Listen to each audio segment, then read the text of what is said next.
Então, professor, o incidente de desconsideração da personalidade jurídica é uma ferramenta muito forte. Como que a gente pode, por exemplo, em negócios imobiliários, né? O advogado assessorando o comprador.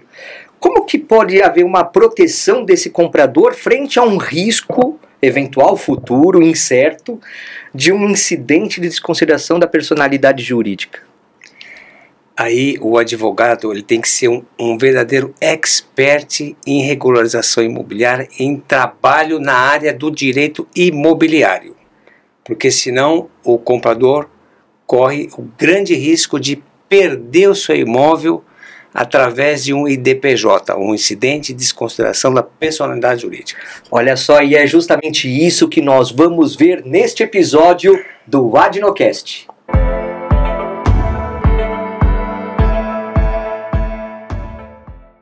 Olá, meu amigo, olá, minha amiga, estamos aqui, que maravilha, Adnocast, o podcast da nossa Adnotari, www.adnotari.org.br, não é associado ainda? Corre lá e se associe, porque é muita coisa legal, núcleos temáticos, conteúdo exclusivo, desconto em cursos, palestras, seminários e também um grupo de WhatsApp fantástico para você lá, levanta a dúvida, responde, todo mundo se auxilia, é uma família, de verdade é uma família.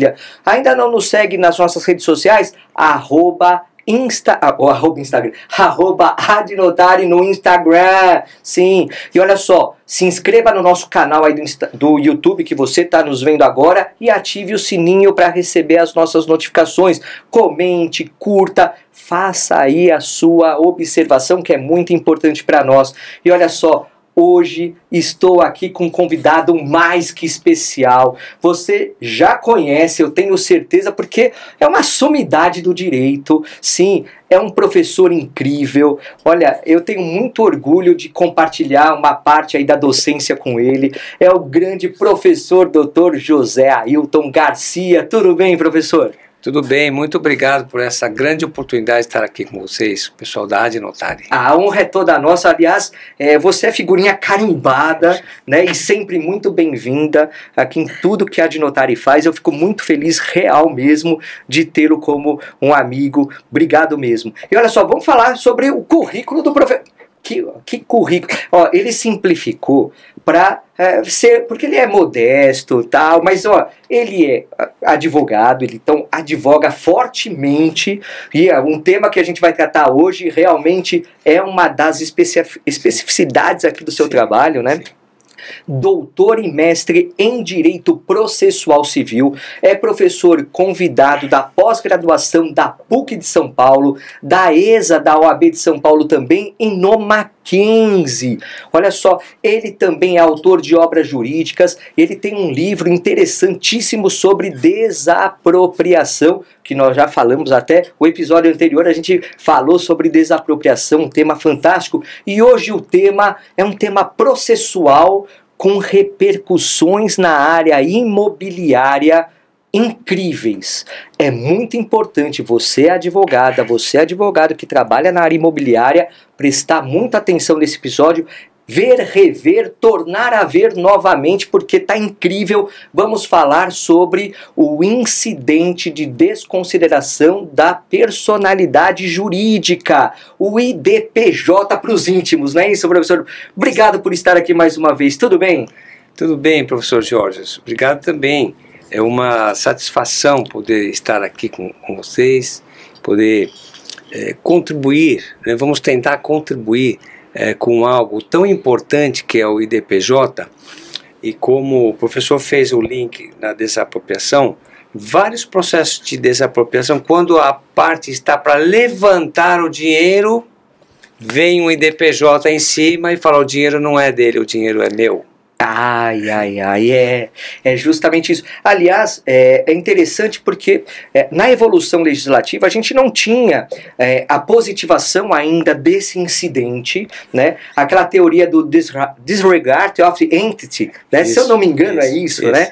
Tal. E aí nós tivemos o Código de Processo Civil de 2015 positivando, né, uma forma, ordenando, porque era jurisprudência, cada juiz tinha a sua forma, tal, estava meio desordenado isso, né? Mas olha só, a gente sabe que temos requisitos para essa desconsideração da personalidade jurídica. E requisitos que estão no Código Civil, temos também na questão trabalhista, temos também no direito do consumidor. Mas vamos ficar aqui nesse início, vamos ficar no direito civil, né? No Código Civil. O que nós temos no Código Civil de 2002 com relação aos requisitos que vão viabilizar o incidente de desconsideração da personalidade jurídica, professor? Sim. Primeiro nós temos que falar rapidamente, como premissa, sobre a Lei 13.874 de 2019, que é a chamada Lei da Liberdade Econômica.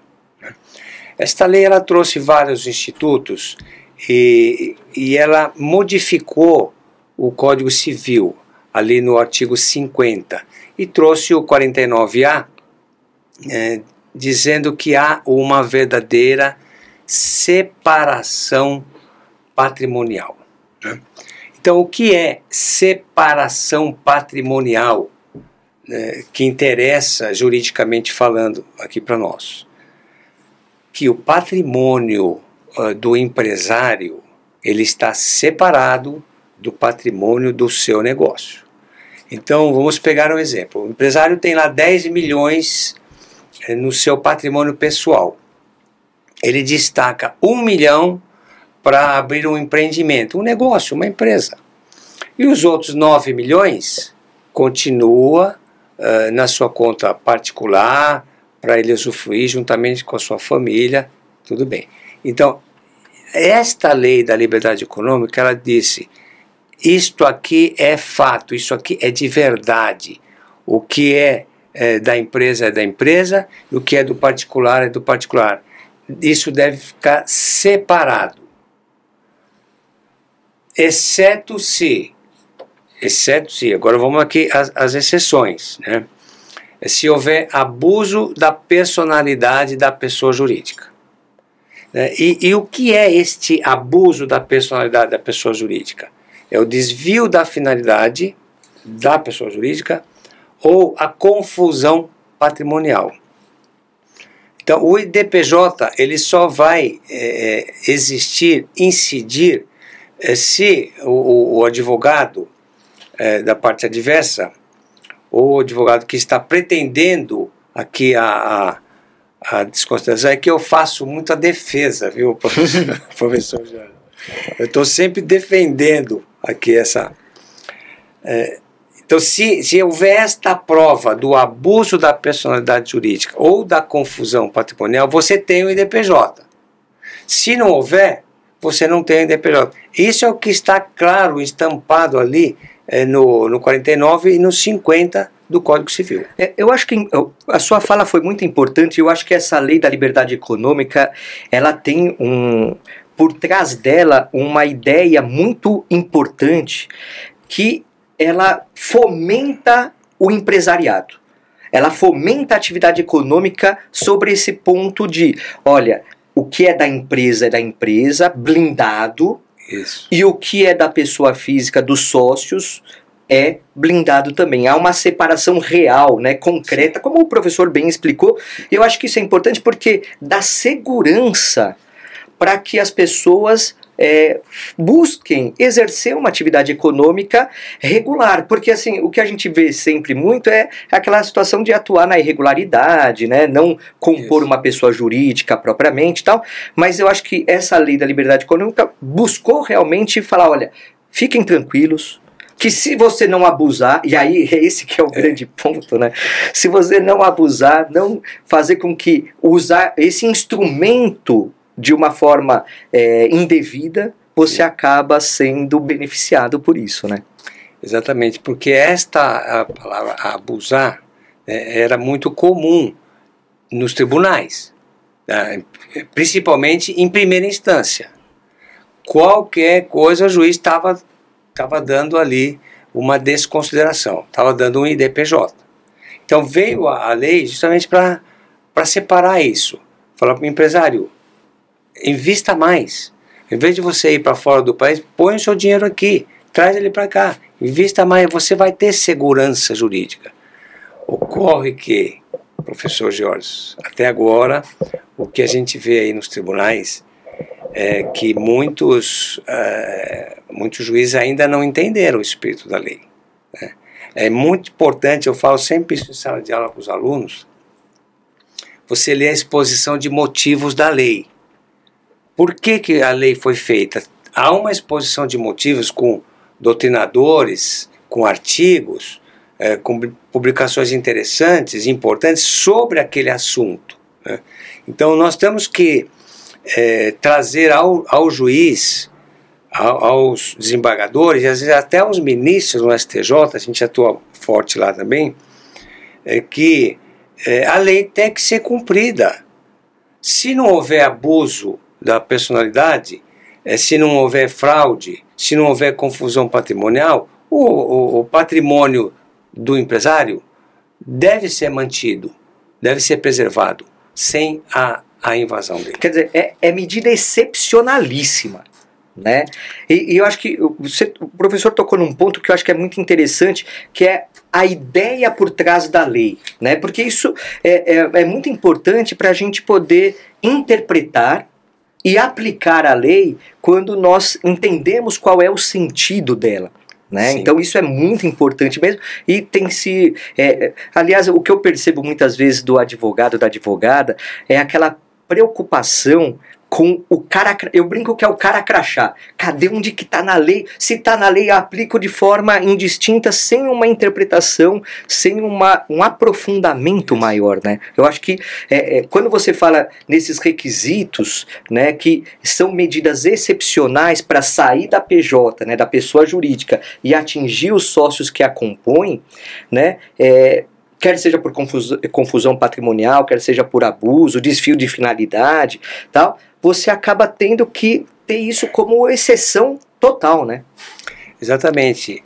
O professor Dimitri de Moles, na sua obra Introdução ao Estudo de Direito, ele explica bem que a interpretação literal, pura e simples, é a pior de todas, né? É a pior.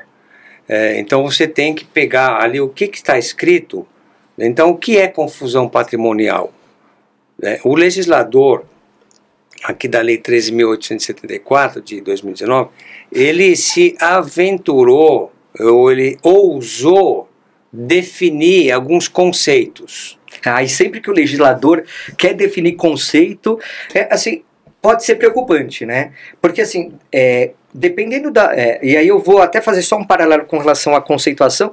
O Código de Defesa do Consumidor é cheio de conceitos, só que foi uma lei fruto de um anteprojeto de juristas, né, que muito bem pensaram para criar conceitos atemporais. Sim. Esses conceitos postos aí pela Lei da Liberdade Econômica, no artigo 50, são atemporais mesmo, ou eles acabam não sendo tão adequados assim? Então, alguns são bons, né? Então, eu não vou generalizar, alguns são bons, mas tem outros. Eu vou pegar um exemplo aqui. No artigo 50, parágrafo 2º, eu peço até vênia para... É importante, é importante. Não, inciso 3º. Opa! Tá? Outros atos de descumprimento da autonomia patrimonial. Ora, isso aqui é um conceito aberto. Indeterminado, né? Indeterminado. Então, se você vem falar, olha, para fins do disposto, a finalidade é a utilização da pessoa jurídica com o propósito de lesar credores. Então, você desviou a finalidade, você produziu atos com o propósito de lesar credores. Então, isso demanda uma prova robusta. Sim. Ora, eu comprei esse terreno aqui para a empresa porque eu não quero pagar o credor? Então, demanda um juízo de cognição bastante complexo e exasperado. Agora, quando o legislador vem e fala no inciso 3º do parágrafo 2º do artigo 50 do Código Civil, outros atos de descumprimento de autonomia patrimonial, então você jogou um arcabouço, né? Então, alguns doutrinadores estão se referindo até à farra do IDPJ, que está havendo uma farra, uma verdadeira farra do IDPJ. Mas isso daí não, às vezes não é uma situação que estamos ainda balizando o que é realmente esse instituto, apesar da gente a gente está falando de aqui da alteração legislativa de 2019, então assim, antes a gente só tinha uma visão doutrinária e jurisprudencial, agora tem uma visão positivada. Será que a gente não está, até pelos excessos, para chegar num momento de estabilidade? O que o professor acha? Então, a gente tem que fazer uma digressão histórica, né, rapidamente. No CPC de 1939, com a inspiração do Giuseppe Chiovenda, né, criou-se uma regra bastante patrimonialista, em defesa do patrimônio.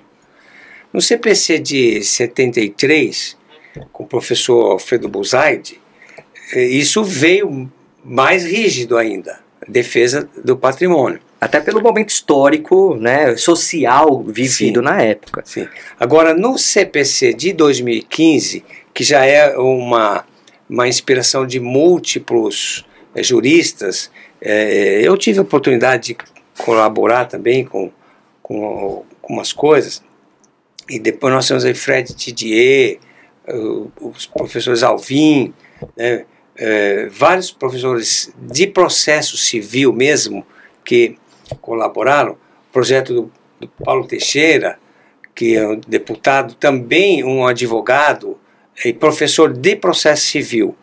Então, ele tentou dar uma melhorada, uma socializada no CPC, só que o CPC ainda tem um caráter patrimonialista muito forte. Então, a defesa do patrimônio, a defesa daquele que tem o crédito, ainda ela é forte, é exasperada. Por isso que eu vejo uma alteração aqui no 50, quaisquer atos de descumprimento de autonomia patrimonial. Então, aquele que deve, ele não está ainda bem protegido nos seus direitos de devedor, porque o executado, ele tem uma vida própria, não é porque ele deve que nunca mais ele vai poder ter a vida dele. Então, tem aqui uma ação, o credor não conseguiu resolver, não conseguiu localizar bens, não vai acabar nunca essa ação? Sim. Você tem até o princípio da menor onerosidade para o executado, né? Que é infraconstitucional e também constitucional. Sim. Né? Respalda lá na dignidade da pessoa humana também, né? A gente chega até nessa origem, né? Sim, bem lembrado. Então nós temos que entender o que o Código Civil, o que o CPC pretendem, né? Nós vamos transformar o devedor numa responsabilidade ad eternum, uma responsabilidade perpétua. O DPJ, nessa farra que está acontecendo, em alguns momentos a gente vê isso. Até me surgiu uma coisa aqui, professor, que eu acho que tem tudo a ver com esse momento que nós estamos trabalhando aqui. Porque a IDPJ pode ser a tradicional, né, da jurídica para a pessoa física, né, para o sócio, né, da desconsideração da personalidade, mas pode ser inversa, né? E a gente está vivendo um boom das holdings. E muitas vezes você fala assim, blinda patrimônio, né? Tem muito disso também. Porque assim, é claro que a gente não pode exaurir o executado, só que o credor, lá, o exequente, ou ainda na formação do título dele, porque o IDPJ pode ser também promovido na fase de conhecimento ainda, né? Porque aí você já está visualizando a formação do título ainda, para depois gerar o cumprimento de sentença, mas você tem uma situação que muitos vêm, vamos blindar patrimônio. Sim, né? Isso mesmo. Que é uma forma de abuso também, né? Sim, sem dúvida. O professor José Manuel Arruda Alvim, que infelizmente nos deixou agora há pouco tempo, na obra dele, curso de Direito Processual Civil, mais de 2.000 páginas, ele trata sobre a desconsideração inversa, né? É aquela na qual o devedor, a pessoa física, tem muitas dívidas e ele não paga. Então ele é uma pessoa física que está endividada e não paga, mas ele se blinda através de uma pessoa jurídica, né? Então ele usa o carro da pessoa jurídica, o apartamento que ele tem é da pessoa jurídica, né? As contas, todas as pessoas jurídicas. Cartão de crédito. Cartão de crédito corporativo, né? Nós temos cartão de crédito, porque é moda, né? Cartão de crédito corporativo, né? Cada governo que se instala aí triplica os gastos de cartões corporativos e daí para frente. Então essa desconsideração inversa é essa possibilidade que o IDPJ oferece de você sair da pessoa física e entrar sim na pessoa jurídica. E nas ações que temos trabalhado com esse viés, elas têm sido bastante frutíferas, viu? Porque a pessoa jurídica, quando você vai para lá, a pessoa física paga. Sim.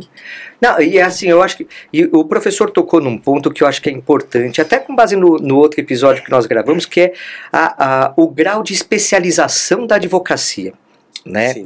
Que é muito importante, porque assim, apesar das regras processuais, né, estabelecidas para o incidente, aqui a gente tem uma mistura.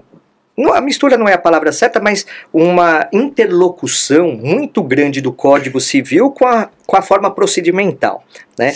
Principalmente com a caracterização. E o professor disse, olha, eu atuo bastante, né? O professor atua bastante até para evitar que seja reconhecido o IDPJ, sim, né? Realmente, nessa fase, quer seja no cumprimento de sentença, no processo de execução, ou mesmo na fase de conhecimento, tal, a forma com que é buscada a caracterização dessa desconsideração da personalidade jurídica, ou inversa, ou não necessariamente, ela demanda da advogada ou do advogado uma especialidade muito grande, né? Muito grande, bastante importante, porque você tem que tentar evitar a desconsideração, ou muitas vezes a gente é procurado quando já houve a desconsideração, porque o juiz desconsiderou, né, já está fazendo busca patrimonial, muitas vezes já tem até penhora sobre imóvel, né? Os advogados que atuam na área de regularização imobiliária, de compra, venda, tem que estar muito atento a isso. Muitas vezes o juiz faz todo um prosseguimento de execução e a parte só vai saber depois que já está penhorado. E aí vem para você já com tudo feito, ó, o juiz já desconsiderou, já penhorou, agora está com você, tá? Você tem 15 dias para se defender.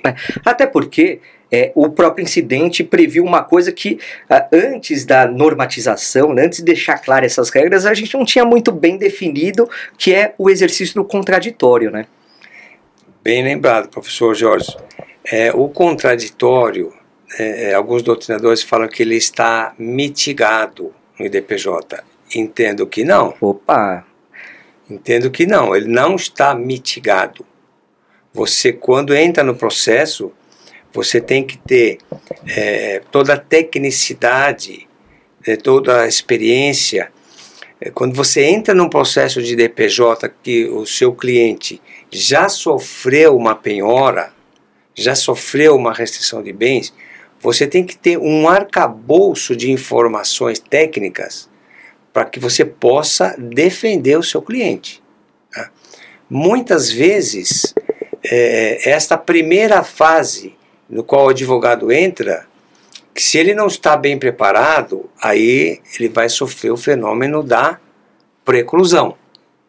Justamente, porque até fazendo um paralelo aqui com o Código de Processo Civil, o artigo 135, ele traz lá, instaurado um incidente, o sócio ou a pessoa jurídica será citado para manifestar-se e requerer as provas cabíveis no prazo de 15 dias. Então, o tempo verbal é impositivo. né? Isso. Então eu não acredito que seja um contraditório aí mitigado, né? Porque não há validade da decisão que desconsidera se não tiver essa fase do contraditório. Sim. Agora, o contraditório sempre gera oportunidade, né, professor? Sim. E a oportunidade tem que ser bem utilizada, que é justamente esse ponto que o professor está mencionando, né? Isso. Eu, há quase 30 anos aí em sala de aula, eu sempre digo para os alunos, a petição inicial deve nascer vencedora, porque você tem tempo para fazer. Você vai pesquisar, você vai juntar as provas. Então, a inicial deve nascer vencedora. Agora, nessa contestação, você sofre mais.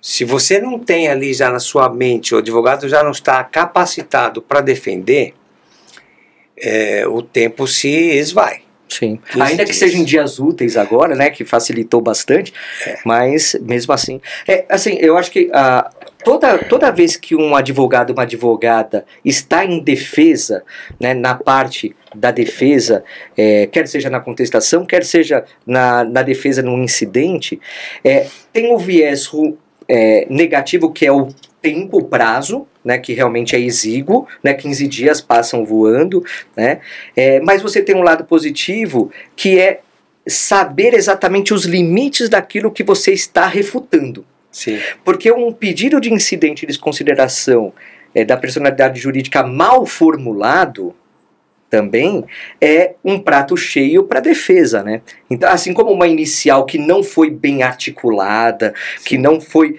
como nas suas palavras, professor, não foi feita para ser vencedora, muito embora a gente saiba que não há um vínculo entre a sentença e a narrativa da exordial, obviamente, mas você tem uma preparação, tirando o prazo de prescrição ou decadência, você tem um tempo de maturação da petição inicial que faz com que você tenha que pensar em todos os artifícios de uma defesa para se proteger, para se blindar. Agora a defesa, ela está sujeita às benesses ou não daquilo que foi feito pelo demandante, né? Isso é. Eu costumo dizer que a inicial tem que nascer vencedora com base no que o cliente te contou, né? Sim. Ele veio e te trouxe isso. Então você vai construir.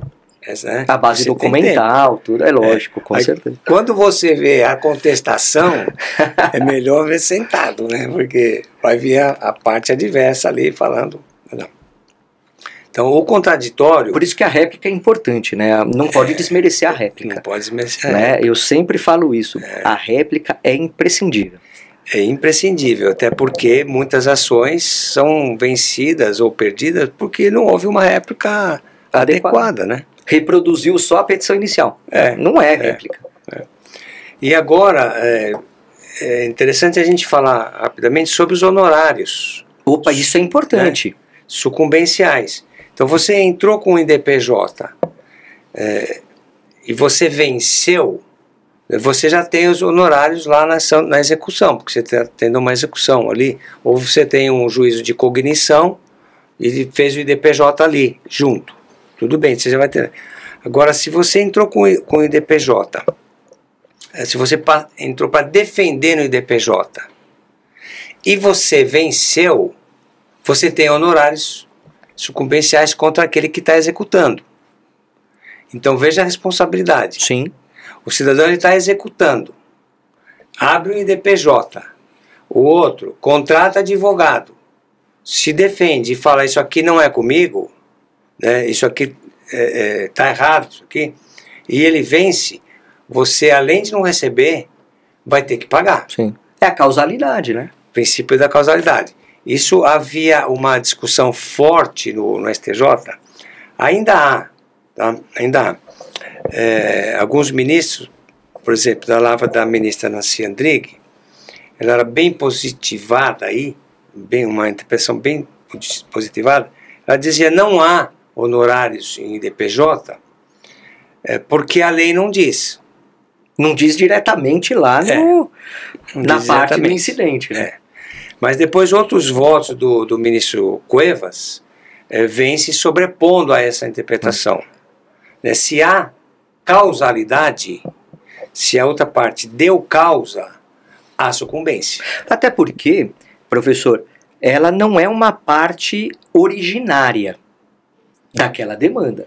Ela foi trazida para ampliar o espectro Sim. daquela causa, com viés para o exequente ou para aquele demandante, com viés de ter da onde ter produtos para reverterem para o pagamento da indenização, do crédito, qualquer que seja a origem. Então ele estava lá na dele, sozinho, de boas, tal, e ele foi trazido para a ação por esse risco real, né? Porque pelo menos pelos requisitos tem que ser uma questão fundamentada, óbvio, mas se não houve a caracterização, ele foi trazido indevidamente, né? Sim, mas eu digo mais, professor Jorge, mesmo que ele seja a parte executada, e ele está sendo acusado ali de um meio fraudulento nos termos do artigo 50 do Código Civil, e ele prova que não houve fraude nenhuma aqui, né? Porque isso demanda um juízo de cognição nos autos. Sim, instrução probatória. Instrução probatória. Se ele demanda que ele não tem fraude nenhuma, e ao contrário, é o exequente que, ao instalar o incidente de desconsideração da personalidade jurídica, que cometeu uma fraude, né? Aí eu defendo que até a parte tem direito a honorários sucumbenciais, porque ele teve que fazer um trabalho extra. Não é um mero incidente, né? Não é um mero incidente. Exatamente, não é um mero incidente. A execução até pode prosseguir, mas o incidente dele vai perder, porque ele não... a inicial foi baseada num ato fraudulento que se comprova que não houve fraude nenhuma aí. Sim. Né? Então o advogado tem que ter essa expertise, essa técnica. O advogado do IDPJ, ele tem que ser bastante forte, bastante experiente, ter uma equipe que o auxilia a identificar os pontos claros ali ou obscuros para que ele vá utilizar a sua defesa. Porque, professor Jorge, o que tem acontecido muito? Vários IDPJs, eles vêm através de laudos investigativos. As empresas que fazem investigação, arapongagem, esse tipo de coisa, elas estão em alta no IDPJ. Quando você vê o pedido lá, às vezes tem um laudo investigativo que foi feito em 2 anos, que resumiu 20 anos. Eu tenho caso no escritório que 20 anos depois, o filho, né, recebeu uma IDPJ, porque o pai, que já é falecido, teria feito um ato ilícito lá no passado. E agora chegou no patrimônio do filho, porque ele herdou o patrimônio. Sim. Né? Então você tem um trabalho de desconstrução desses laudos investigativos. Muitas vezes o investigador que faz esse laudo, o auditor, eles fazem esse laudo, eles são bastante minuciosos. Mas você vê que às vezes tem uma situação tendência ali, que é uma tendência para o seu... Né? É como um parecer, você vai fazer... Se chega para mim, professor, o senhor faz esse parecer, eu vou olhar o assunto. Se eu acredito nele, eu vou fazer. Se eu não acredito, eu já falo, ó, isso aqui eu não vou assinar, não vou trabalhar, não parecer isso aqui, porque eu entendo que você não... Agora, todos os pareceristas são assim? A gente só responde por nós, né, professor? Só respondemos por nós. Professor, mas eu queria até dar um passo atrás com relação aos requisitos, porque eu acho que a lei traz requisitos com conceitos que não são bem explicitados, e a jurisprudência, como que ela tem construído essa questão dos requisitos para deferir ou não o IDPJ? Então, deixa eu explicar rapidamente a confusão patrimonial. Aquele empresário que tem na sua conta, pessoa jurídica, o pagamento da escola dos filhos, o pagamento do plano de saúde da sogra, o pagamento do carro da filha que acabou de fazer 18 anos, que você ofereceu para ela. Claramente você tem uma confusão patrimonial aí, porque você está lançando Despesas, né? Despesas que são particulares na conta pessoa jurídica. Isso é fácil de identificar. Agora, o que os tribunais estão verificando? Fortemente com base nas provas. Ó, isso aqui é confusão patrimonial, fica fácil. Isso aqui é fraude. Se você, o advogado que está defendendo, não desconstruiu aquela acusação de fraude, então é fraude. O tribunal confirma, né, se você não conseguiu, né, confirma, e o IDPJ prossegue. Né. Uma questão importante que tem acontecido é assim, o executado não tem bens passíveis de penhora. Ah, isso é importante, a insolvência do executado. E aí eu já vou captar a vossa ideia, professor. A simples insolvência é motivação para o IDPJ? Excelente pergunta, professor. Trabalhar com professor fica mais difícil também, né? Que é isso. Excelente pergunta. Foi no núcleo. O que acontece? A Tribunal de São Paulo tem dado. A simples insolvência tem dado. Né? Alguns tribunais da Federação, Rio Grande do Sul, tem dado. Você vê o viés, como eu falei um pouco antes, CPC de 73, CPC de 39, de 73, esse viés patrimonialista, você percebe isso também em alguns tribunais. Ah, você não pagou nada, a gente não está achando bens, vou desconsiderar. Agora, o STJ tem o tema 1210, que vai virar um precedente, ainda não foi julgado, né? Está afetado com acórdãos, com repetitivo decisões, esse?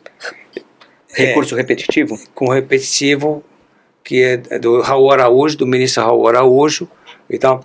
Eles vão definir se a mera inexistência de bens executáveis permite ou não o IDPJ.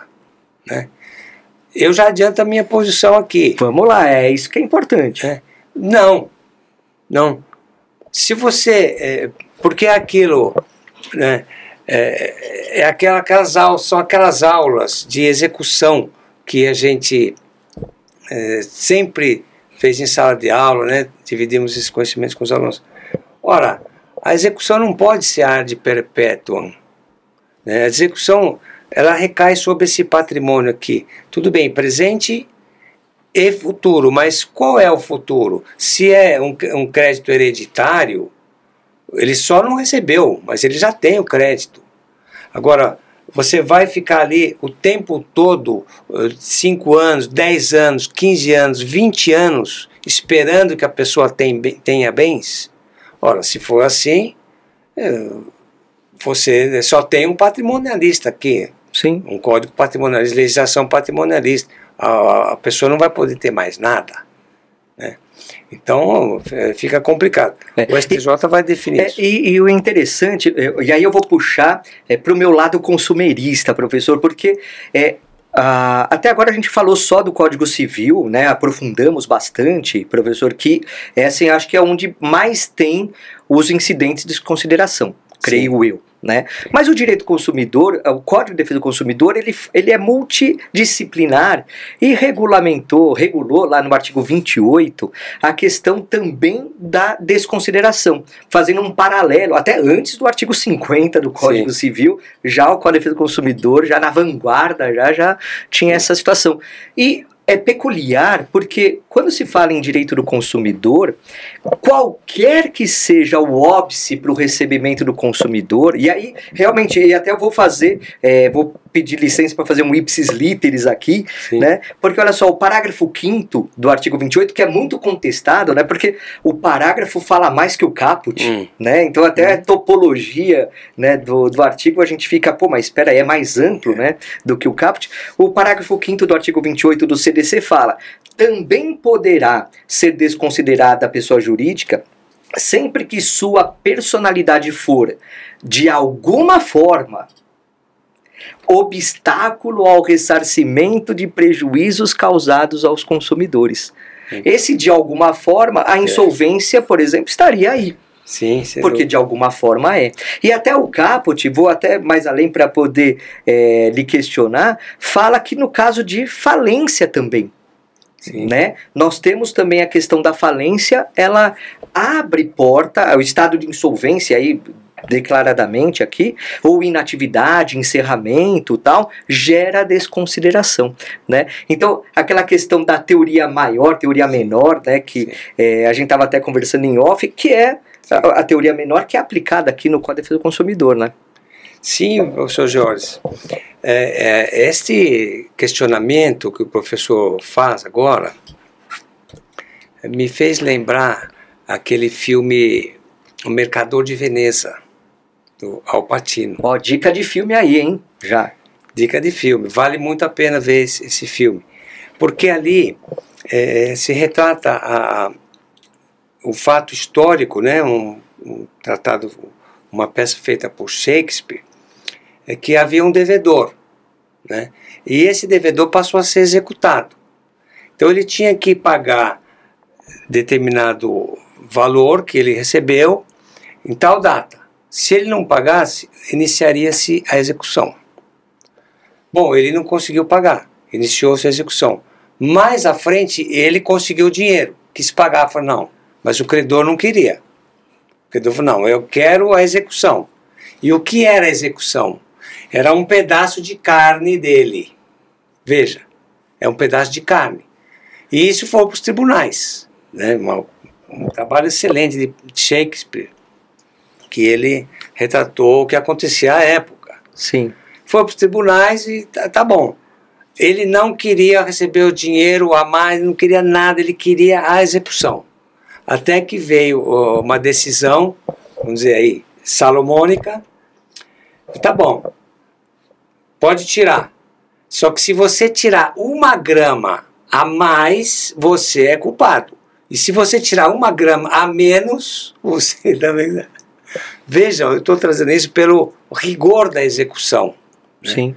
Quando a gente fala no CDC e também na Justiça Trabalhista, a gente vê que realmente a lei da liberdade econômica foi mitigada nesses institutos. Porque na teoria menor, bem desenvolvida, basta um requisito. Qual é? O prejuízo ao consumidor. Né? O professor Flavinho Tartucci, professor Flávio Tartucci, ele foi o primeiro autor a escrever comentários sobre a lei da liberdade econômica. Ele já pontuava isso. Ora, só o prejuízo é suficiente? E toda a estrutura, todo o arcabouço, toda a exposição de motivos, é que a gente sabe que a exposição de motivos não é lei, mas ela fundamentou, claro, né, o espírito da lei. Vai por água abaixo? Então basta o prejuízo do consumidor que você vai desconsiderar? Até porque o Código de Defesa do Consumidor é uma lei principiológica. E dentre os princípios que nós temos lá, no artigo 4º do CDC, fala do princípio do equilíbrio. Né? Então assim, nós vivemos no mundo capitalista. A gente tem a necessidade de proteger o consumidor porque ele é a parte mais fraca, é o vulnerável. Só que nesse caso, a grosso modo, na minha forma de ver, há uma super proteção do consumidor que desequilibra de forma inversa essa balança.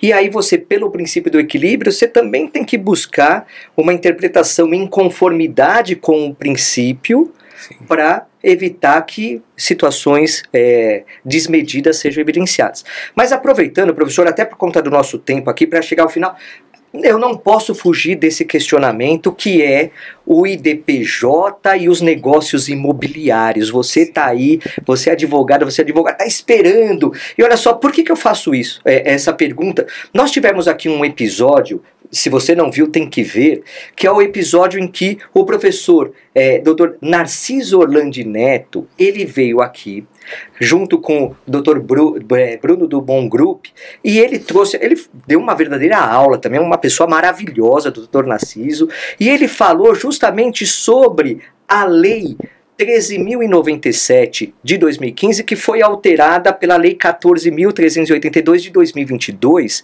que justamente fala o seguinte, ó, se não, vou resumir resumidamente e tal, se não está na matrícula do imóvel, tá tudo bem, pode comprar. E até uma das questões que eu fiz para ele, um dos questionamentos que eu fiz para ele foi, essa lei pegou ou não?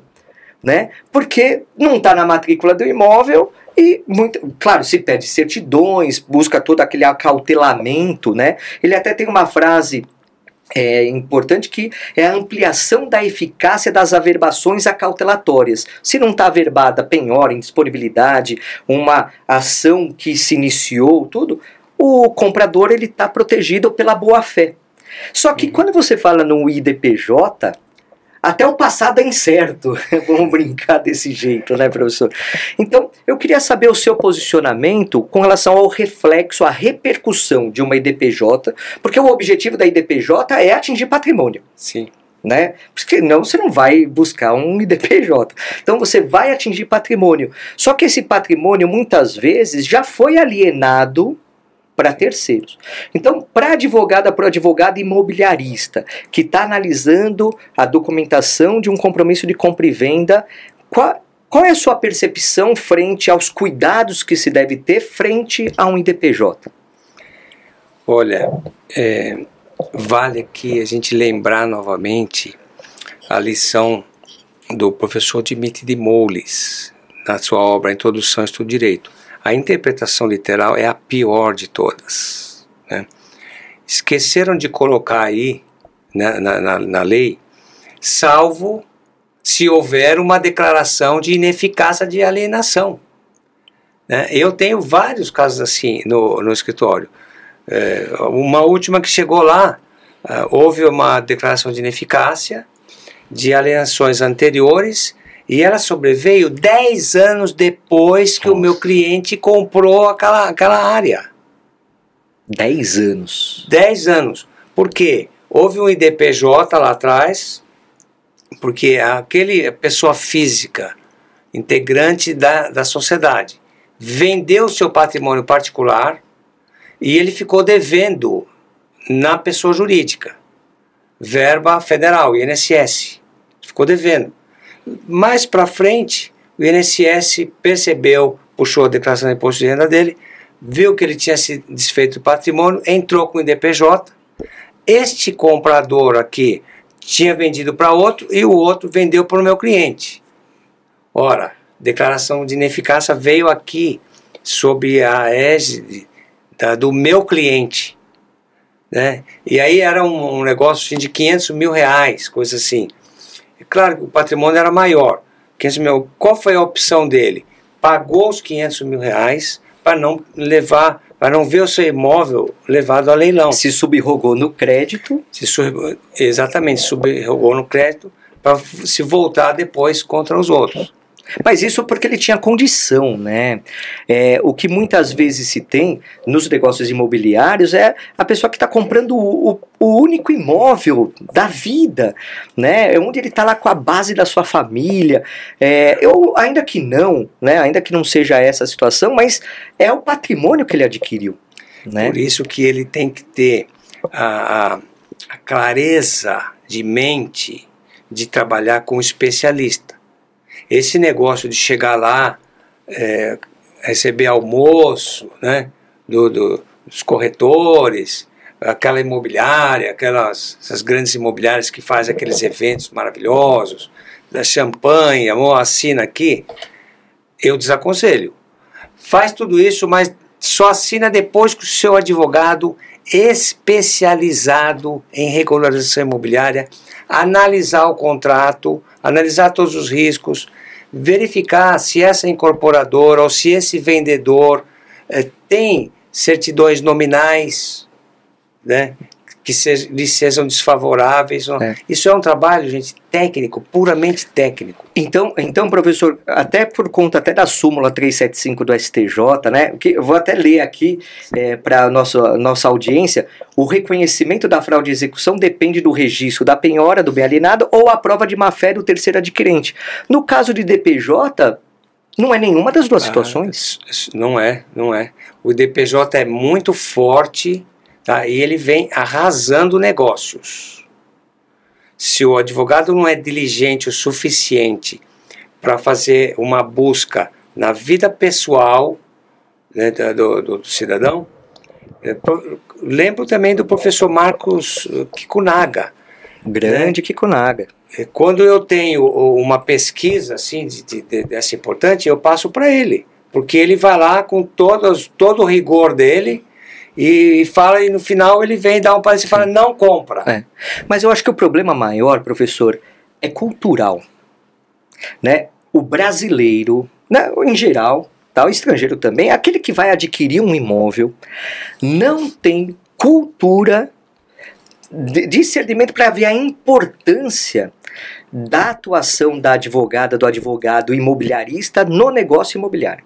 Para justamente, é um trabalho de prevenção. Porque olha só, eu já, uma vez faz 12 anos que eu não advogo por causa da leiloaria, né, tal. Mas eu advoguei antes disso para um jogador de futebol famoso que estava querendo comprar uma mansão num condomínio gigantesco lá em Guarujá. E era o nome de uma pessoa jurídica, tal. Eu falei para ele, não compra. Sim. Mas aí perguntei, ele me ouviu? Não, virou as costas, foi lá e comprou. Sim. Mas eu dei a minha posição jurídica adequada e tal. Agora, a maioria das pessoas vem o advogado nessa parte, primeiro que não quer pagar o valor dos honorários porque acha que é custo. Sim. E é proteção. E segundo que às vezes a gente vai destruir sonhos. Né? O advogado, a advogada fala, o Kikunaga fala, não compra. Está destruindo um sonho, né? Muitas vezes. Então, mas é uma precaução. Né? Então, assim, eu acho que é um problema cultural da sociedade de não valorizar o trabalho da advogada, do advogado nessa parte dos negócios imobiliários. Sim, é cultural, mas ele deve ser corrigido. Sim, com certeza. Porque, como o professor acabou de dizer, pode ser o sonho da família, né? Aquele imóvel. Se eu comprar aquele imóvel, tá, isso não pode ser de algodão doce. Mas depois vai virar um pesadelo. Exatamente, vai sumir em algum momento. Então essa influência cultural ela deve ser corrigida, até porque se aceita pagar 6% de taxa de corretagem. Muitas vezes a taxa do advogado é bem abaixo que isso. Sim. Né? A maioria das vezes bem abaixo que isso. Às vezes com 2%, com 3%, com 1%, conforme o valor do imóvel, você vai ter segurança. Né? Porque o trabalho do corretor é respeitável, tudo, mas é diferente do trabalho do advogado. Sim, né? Com certeza. Porque o corretor ele tem aquela preparação técnica dele, que advém do curso dele no CRES e tal, mas o advogado tem a preparação dos tribunais, que é completamente diferente. Então essa cultura deve mudar. Olha, professor, a gente já estourou o tempo, porque não dá para parar de conversar, né? O conhecimento que o professor tem, a expertise, numa área que, confesso, a maioria dos advogados e das advogadas deixa de lado, porque não visualiza isso. E o tormento, a preocupação, o reflexo de um IDPJ, de um incidente de desconsideração da personalidade jurídica é gigantesco, é devastador pelo que o professor trouxe aqui. Né? Então eu queria te agradecer muito pela disponibilidade, por ter aceito o nosso convite, por estar aqui. E já está convidado para mais vezes, professor. Muito obrigado. Muito obrigado também, é uma honra, uma grande satisfação estar aqui com o professor Geórgios e com o pessoal da Adnotari, né, Capobianco. É o nosso diretor da mesa aqui, né,